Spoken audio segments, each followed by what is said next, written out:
எல்லோருக்கும் வணக்கம். மரோவதார மணிகண்டன் பேசுகிறேன். என்ன சாமி இன்னைக்கு என்ன சொல்ல போறீங்க அப்படிங்கிறீங்களா?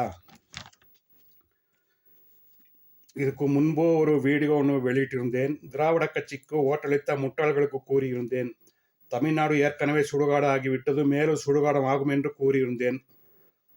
பல பேர் பார்த்துருப்பீங்க. இறைவனின் சாபத்திற்கேற்ப விஷசாராயம் அருந்தி 60க்கும் மேற்பட்டவர்கள் பலி. இறைவனின் வார்த்தைகளை புறக்கணித்தால் எதுவும் நடக்கலாம் என்று மக்கள் புரிந்து கொள்ள வேண்டும். நடந்த விஷயத்தை பாடமாக எடுத்துக்கொள்ளலாம் அல்லது எச்சரிக்கையாகவும் எடுத்துக்கொள்ளலாம். எந்த ஆட்சியாளர்கள் நாட்டை ஆண்டால் எப்படி இருக்கும் என்பதை கணித்துதான் இந்த கட்சிக்கு ஓட்டு போட வேண்டாம் என்றும் கூறியிருந்தேன். எமது வார்த்தையை புறக்கணித்ததன் விளைவுதான் இன்று தமிழ்நாடு உண்மையில் சுடுகாடாகிவிட்டது. இறைவனின் வார்த்தைக்கு காரணம் இல்லாமல் காரியமில்லை என்பதை புரிந்து கொள்ள வேண்டும். இனிமேல் ஆசீர்வாதம் வாங்கும் மக்களாக இருங்கள், சாபம் பெறும் மக்களாக இருக்க வேண்டாம். அடுத்ததாக, ஒரு 20 நாட்களுக்கு முன்பு காஷ்மீரில் இந்துக்கள் புனித யாத்திரையின் போது இஸ்லாம் தீவிரவாதிகள் யாத்திரிகள் மீது துப்பாக்கி சூடு நடத்தி 9 பேரின் மரணங்களுக்கு காரணமாகிவிட்டனர்.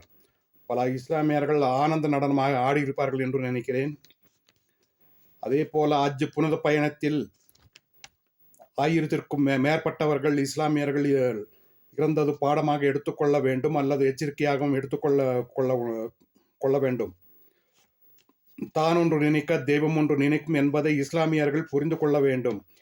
இதை ஏற்கனவே எமது கட்டுரையில் எழுதி கட்டுரையின் பக்கத்தை படம் எடுத்து வாட்ஸ்அப் குரூப்பில் பதிவிட்டிருந்தேன். பலரும் படித்திருக்கலாம். திருந்துங்கள், இல்லை என்றால் திருத்தப்படுவீர்கள். நீங்கள் எளிதில் திருந்த போவதில்லை என்று இறைவன் சபைக்கு தெரியும். எப்படி புள்ளி போட்டு கோலம் போடுவது என்றும் இறைவன் சபைக்கும் தெரியும். முற்பகல் செய்யின் பிற்பகல் விளையும் என்பதை எந்த இஸ்லாமியரும் மறுக்கக்கூடாது. இது மட்டுமல்ல, மற்றொரு விஷயமும் இஸ்லாமியர்களுக்காக காத்து கொண்டிருக்கிறது. அது நீங்கள் திருந்தும் முறையில்தான் அது உள்ளது. நன்றி, வணக்கம். இன்னொரு வீடியோ சந்திக்கலாம்.